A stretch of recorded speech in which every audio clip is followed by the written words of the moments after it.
and welcome to this iMeshh tutorial video. Yeah, this is actually a face reveal because we just hit 1,790 subscribers.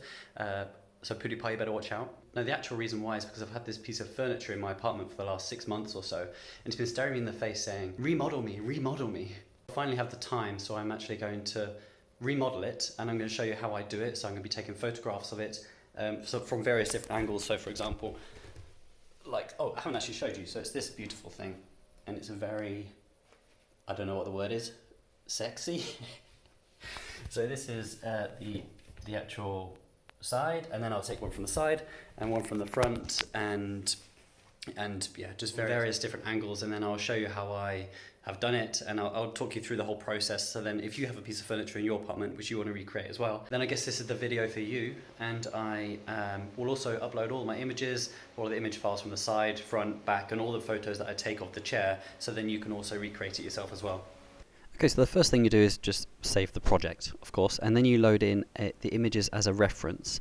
And then what I would just do is just scale them down and put them into the right place. And this will just be the, like, for example, side, back and front, and because they are photographs, there will be some perspective on the photographs, so it'll be hard to kind of make it fit exactly to this because it's not like a CAD drawing, for example, but it gives you a good guide into how it should roughly look.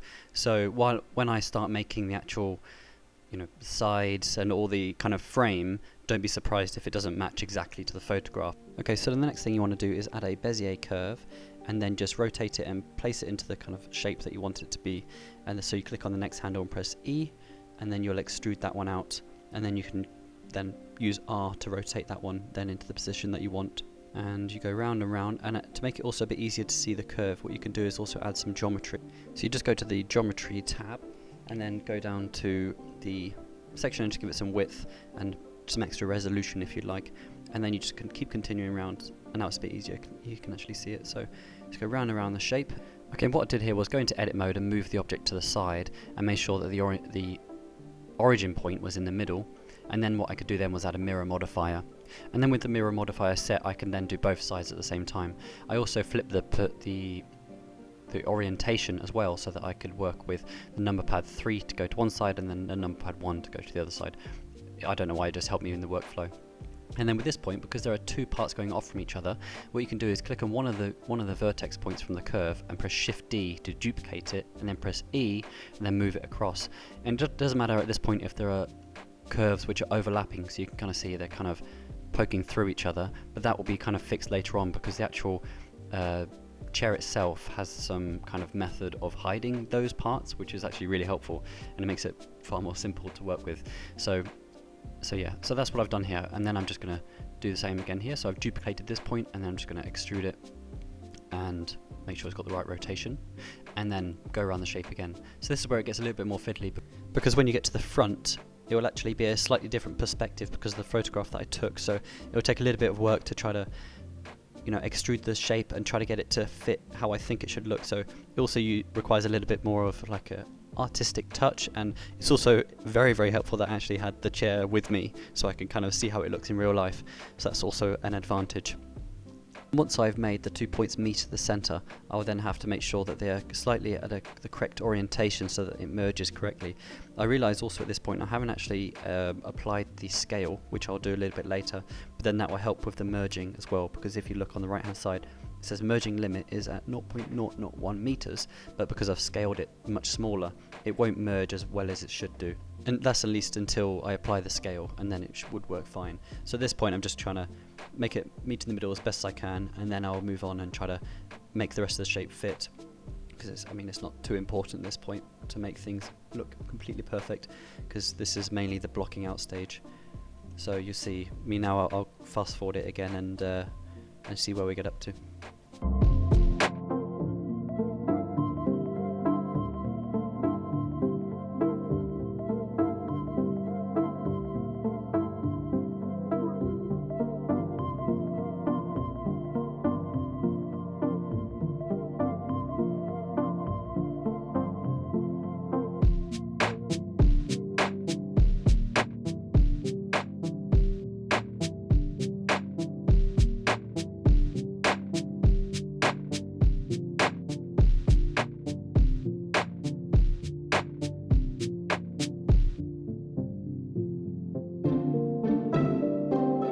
Okay, at this point I realise I want to add something to the back, so I've now added another reference image which will go to the back, and then I'll just hide this front one so that I can now concentrate on the back side and then work on that part.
Okay, and then here I found it quite hard to actually see what I'm actually doing because the images were so bright. So I've gone into clicked on the image reference and then gone to the opacity and then turned it down a little bit so we can actually see a bit better what we're doing.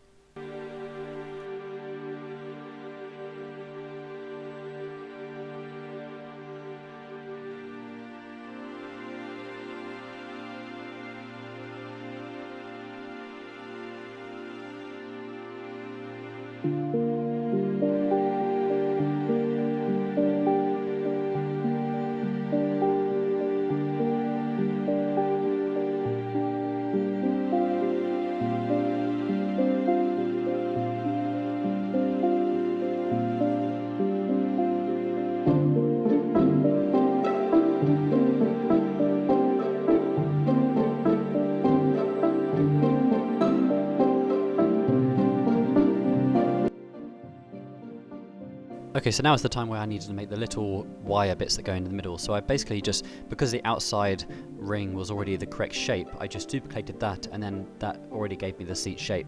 And then I could just extrude the last point out and then make that fit in as best as I can. And then as this will be mirrored as well, I won't need to make it too many times, but you'll be able to see here that I just basically duplicate it the same shape over and over and over, and then just move the endpoints just to fit a little bit easier once it gets to the end. It gets a little bit fiddly, but that's the beauty of using curves, is that you can move them quite easily because they're bezier.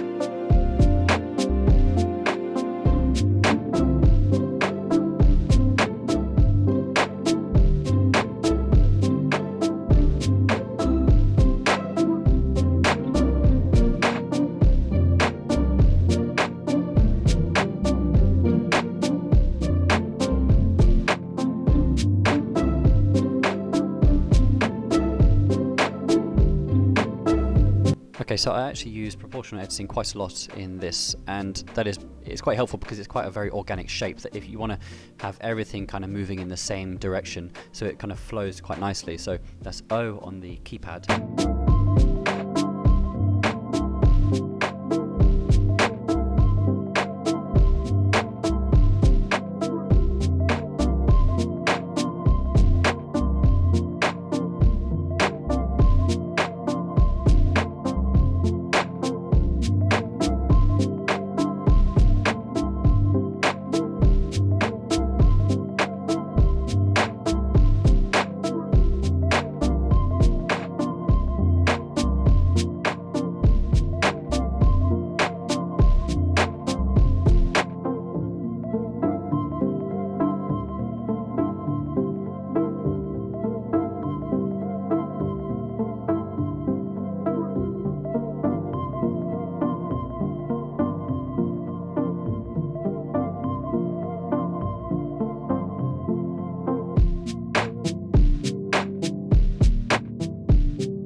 Okay, and now it's coming to the part where we actually add the little joining sections, and that's actually really simple to make. So it's basically just a cylinder, and then you just add lots of loop cuts and then extrude the center pieces. I know that in real life it's actually like a spiral or going round and round and round, but nobody's going to look at the model and follow each loop to check that it goes up to the next section. So just do the simplest method possible, and that is, so just get the cylinder, and then I'm just going to make this cylinder kind of fit that join as best as possible by kind of, extruding the faces out just to get the right shape.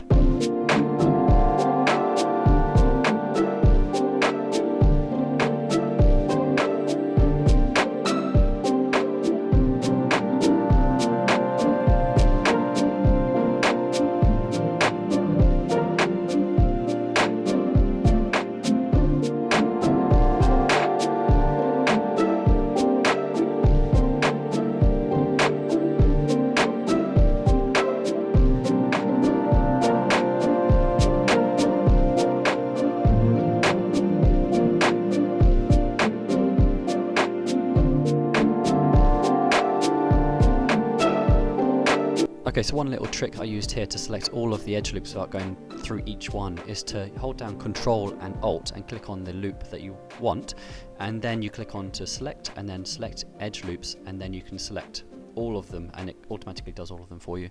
And then I did Control B and then used the middle mouse wheel to scroll up to add another extra point and just added a very small bevel between them.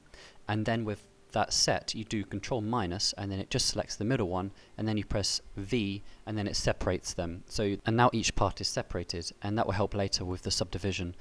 So now what I want to do is select all of the faces with just the bigger faces, but I was trying to find a way to do that, but I couldn't find a way. I don't know if someone else knows. I thought I could select everything and then do Control minus again and just select the middle faces, but for some reason it didn't work, so I selected all of them manually, and then with that done I pressed Alt S and scaled those middle parts out. And because I beveled it already, that means that the middle part stayed there, and then you had a subdivision, and then you got some loops. And now you just get onto each end and press E and then S, and then just try to make some kind of, give it some thickness so that people don't think that it's a completely thin wire, whatever that might be.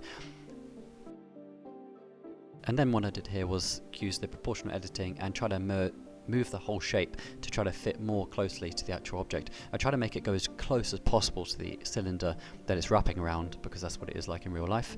And I actually changed the display mode here so I can actually see the separate parts, because I couldn't quite see if the object was going through the other one because it was the same color. And this can be found in the overlay section, and you can give each object a random color. So now you can kind of see here that when it's going through, because the color's different. So I just went round and round and try to make it, look as close as possible to the object.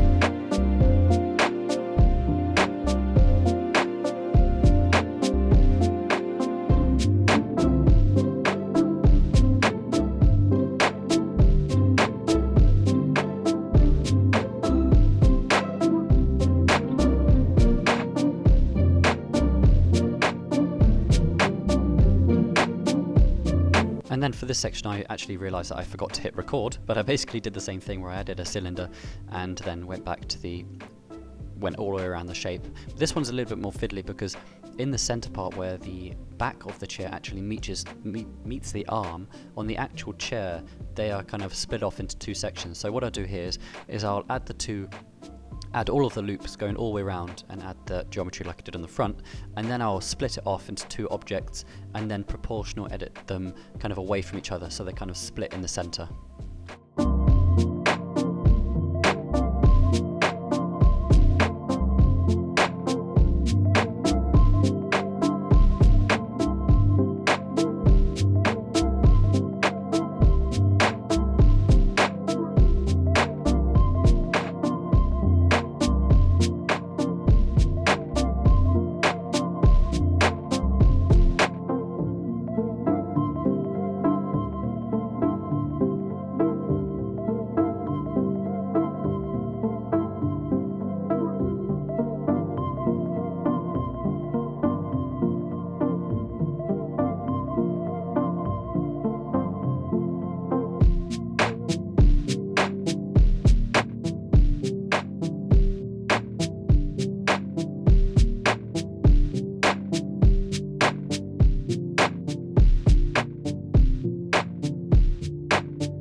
And this part is a little bit more different as well, because the front section that goes around the leg is only actually 2 parts wide.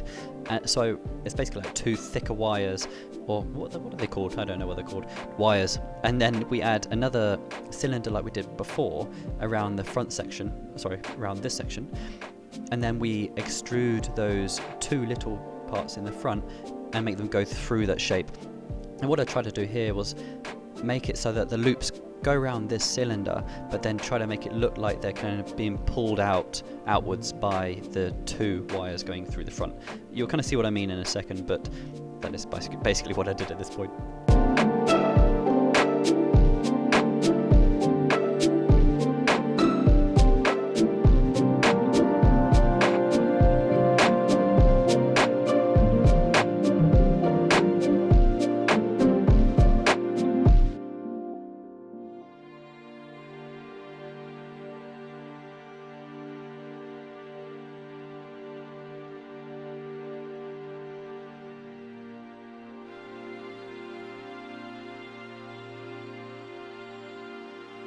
Yeah, so this is the part that I mean, that I try to give it some kind of shape. So now it kind of looks like the 2 wires are pulling it outwards, and it makes it a bit more realistic that it's actually doing what it's meant to be doing, and it's being affected by all the parts involved.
And at this point I thought I'd already made these 2 wires, so I thought I might as well just copy them, and it saves me a lot of work trying to remake them again.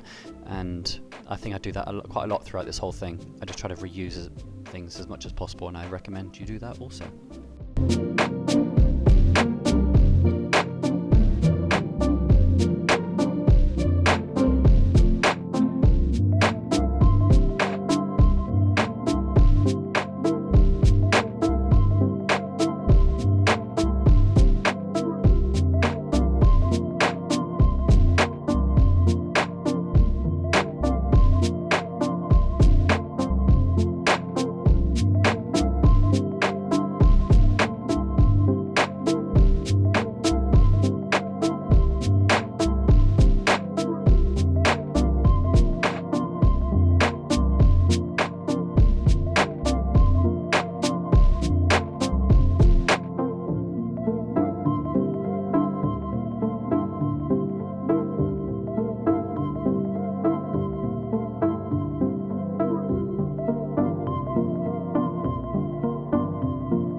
Okay, for this section, if you look at the actual images, this little part goes up, down, up, down, up, down, and then in between each seating section, I don't know what to call them, it kind of is pulled in by another wire.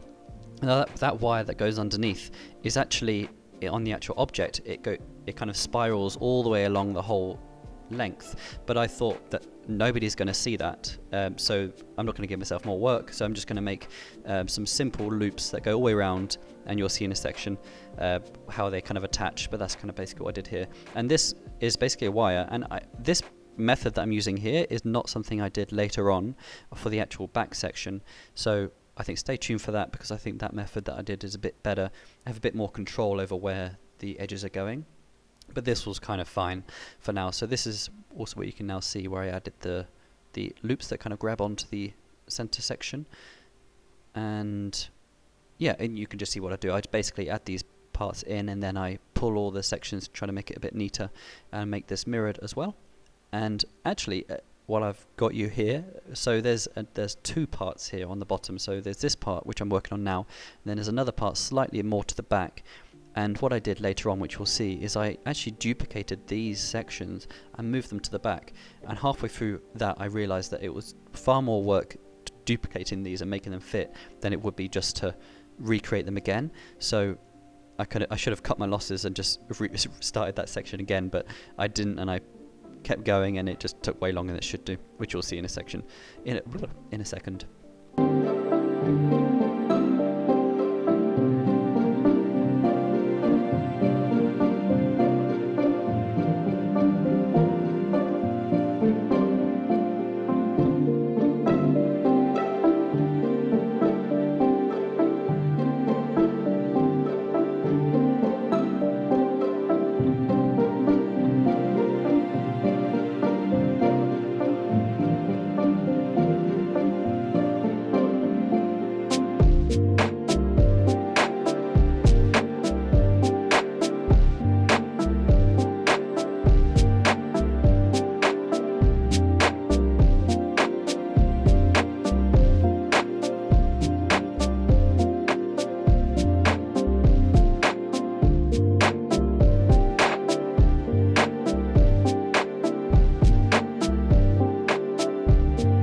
Okay, so this is the part that I was talking about, where I duplicated the one from the back, and it was just an absolute nightmare to try to make it fit a second section when I should have just started from the beginning. So I'm just going to cut this bit out and then go to the next section.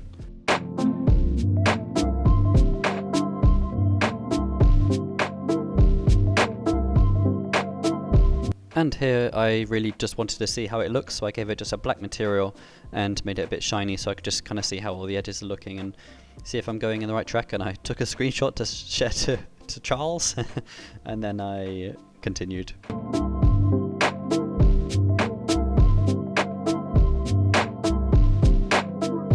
So this is that other method that I was talking about. So I basically added the plane like I did on the bottom area, but then I turned on snapping and I did snap to face. And then what that allowed me to do was extrude and make sure that all my edges kind of went exactly to where I wanted them to go.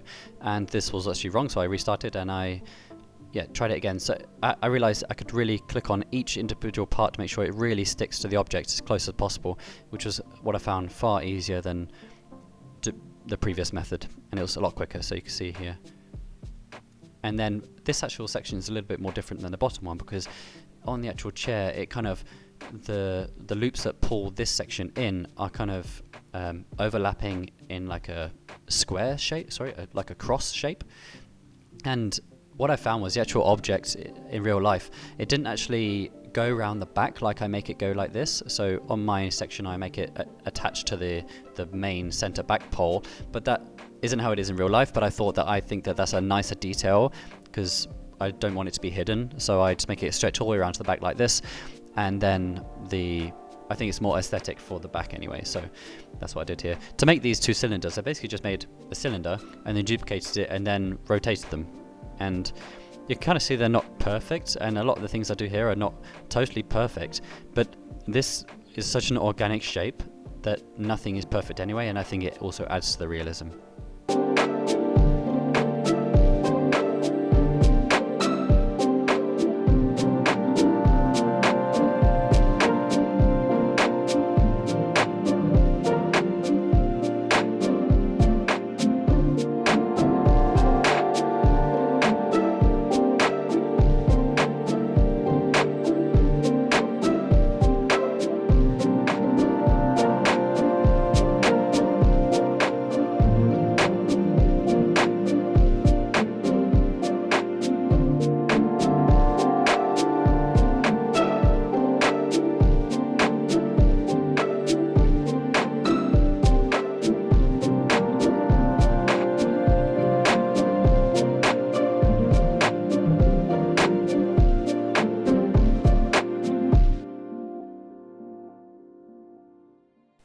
And for this next section, where the top parts meet the frame, there's actually a separate kind of wooden piece which holds them in, and this wooden piece is actually like half of a circle and then flat on the other side, so, and then it's duplicated on both sides, so the flat sections are kind of pulling each part in. So to do that, I just duplicated this curve that I've already made and set the bevel profile to be a circle which I created here.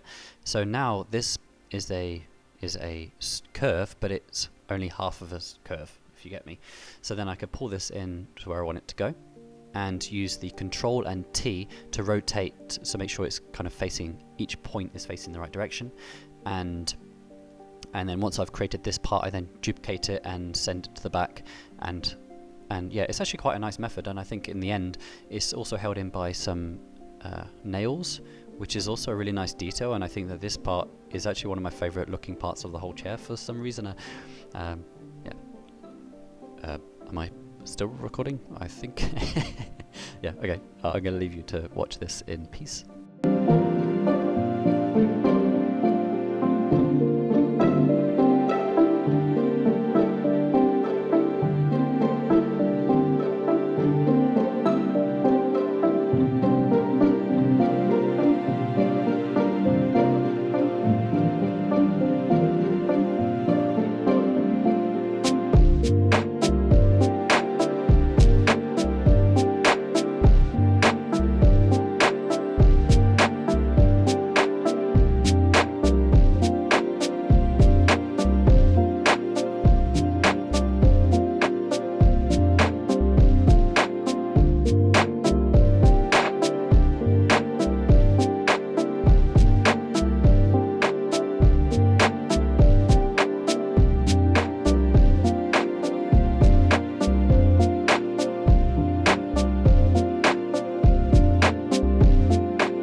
And this part actually uses the same piece as the one going around the back, so it's like a half circle which attaches to the bottom, and I think it holds these bottom pieces in by nails, but you never see that anyway, so I just add that piece going along, and that is that.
Okay, and at this point I think that I'm pretty much close to being done, so what I wanted to do was add a floor and kind of see how this is starting to look as a render and get a kind of composition for the final render.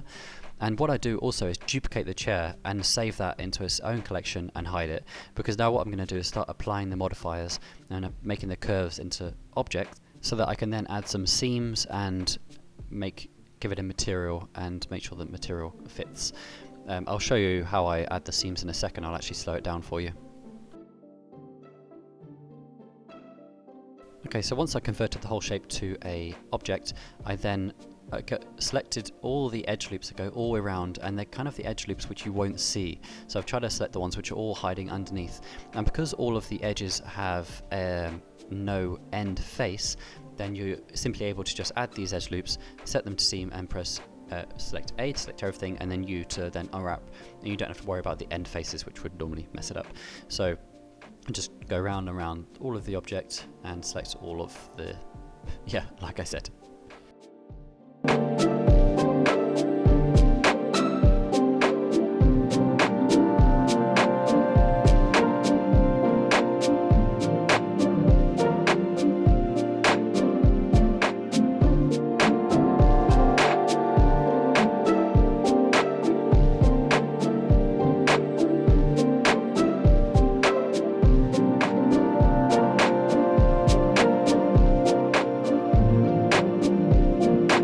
And because this is using wood, all of woods kind of have grain going the same direction. So what you want to do here is make sure that all of your unwraps are facing the correct direction. So I select all the ones which are facing upwards, and then do Control L, and then rotate 90 degrees. And I just there, I've actually just missed one. Do I see it? Okay, I actually see it, and then I rotate that one too. So then with all of them selected, I think I'll probably scale them up a bit later, or now. Actually here, no, I rotate them 90 degrees to fit to this wood grain. There we go.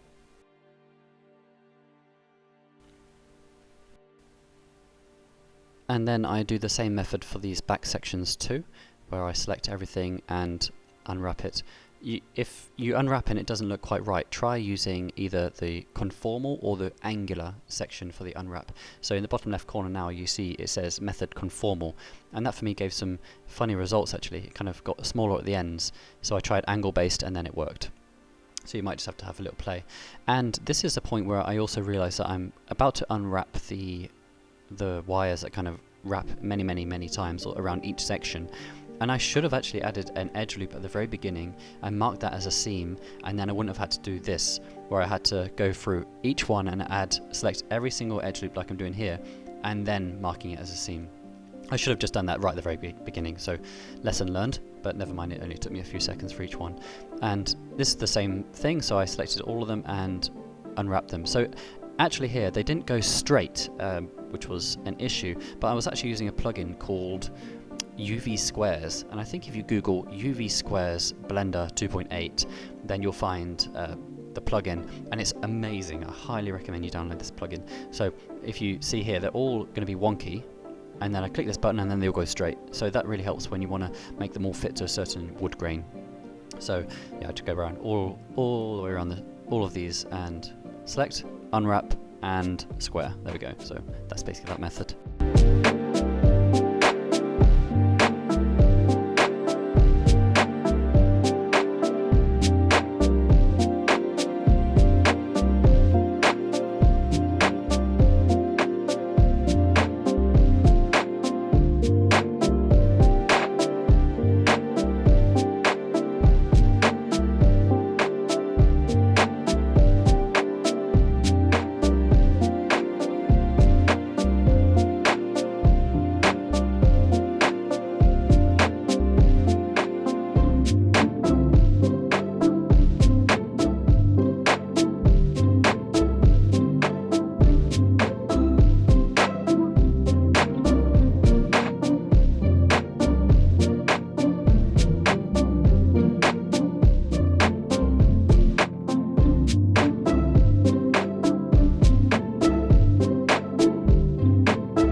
And here I realized also I'm at the point where all of my curves they still don't have an end. So what I do is I select edge select and do Shift G and click edges with a similar amount of faces or something.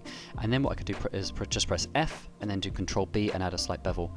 And what I also wanted to do was check that my chair was the correct shape, the correct size. So if you saw just then, I just added a cube, made the cube 0.45 meters tall, which is a general size for a chair, just to give it some size, and it looked like it was the correct size, amazingly. So here I actually start playing with many different materials, and I couldn't really seem to set on any kind of material which I liked, so I think I might just cut it out and come back to where I actually come to the material which I like. So I know that my actual real chair does not look like this in terms of colouring and stuff like this. My chair is actually really old and wooden and made of bamboo, and it's kind of very rough, but this for me was more of a modelling exercise than a texturing exercise, and of course I could have spent some more time to find a material which matches that chair more closely, but I think I was more happy with a more modern chair, which I think can actually be used in much more scenes than an olden chair. So that is what I ended up settling with.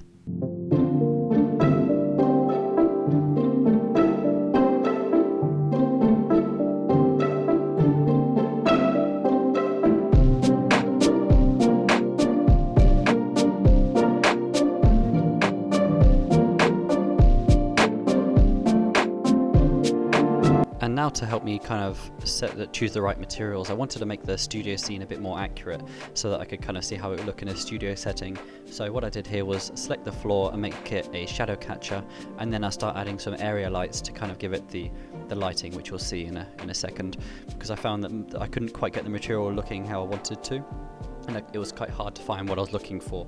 So I just wanted some nice white lights, and then it will be able to help me along a bit later on. So you can see here I've just started adding the area lights, and what I tried to do is add 3 lights. So one will be like a big fill light like this one, add a key light to the side which is a more focused light, and then one from the back. So if you look on the left arm on the top in a second, you'll be able to see there's a highlight. So I kind of go around each light now and turn them on. You can see which part of the chair they're highlighting, which is a very important step when you're trying to do some rendering.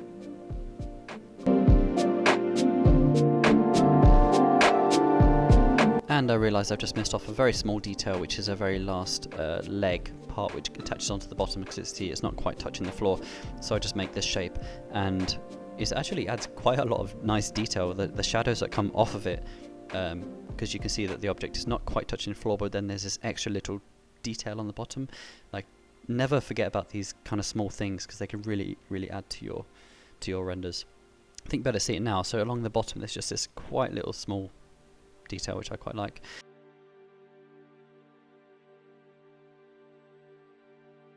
And not forgetting those nails, so I selected that part and selected an edge loop that I liked and duplicated it and pressed P to separate, and then I converted that to a curve. And then I added some really simple nails, which are just spheres which are made flat, and then I gave them an array and then set them to be going around a curve with the curve modifier. There we go. So now that is going all the way around the edge, and some of these nails are not quite facing the correct orientation. So what you can do is select the curve that it's attached to, and then do Control T like this, and you can turn each point so that it's facing the correct direction. So this is me actually turning the curve and not the actual object. See here, so now they're all facing the correct orientation. And I was here kind of experimenting, trying to make a little bump to pull that part of the wood in, but for some reason I decided not to. I thought it was necessary, and I gave each of these nails kind of like a nice simple metal material, and I think it looks quite elegant in the end. And now I'm just playing a bit more with the UVs to try and make the UVs look a bit better. And I think that was that. I think later on I actually realised that I missed off a small detail, which was, if you look at the front legs, the loops go around the edges. Sorry, the loops going around the 2 parts of wood to hold them together. There's actually another one which is slightly further up, so I've added those a bit later on. And now I'm just setting the camera. So a tip for you, so that this camera which we're looking at now is 90 degrees to the chair, which is a quite nice detail. And don't forget to use depth of field, because that always adds some nice detail.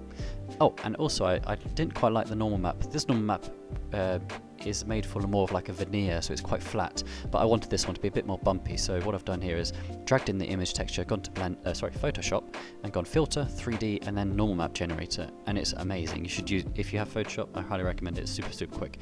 And here I for some reason kept getting the extension wrong, and I couldn't quite find the normal map where it was saving, so I I find it in the end. I saved it to the wrong folder, and then it adds some more bump. And from now on, I just kind of play with the composition and add several different cameras and play the materials just a little bit, just to fine tune them how I want them to be. And yeah, I think that's basically it. I hope that you've learned something, or I hope that you found this format quite enjoyable. I think I'd quite like to do more of these. I quite like talking over what I've already done. I find it a bit easier than doing a bit, then restarting, or doing a bit, then restarting.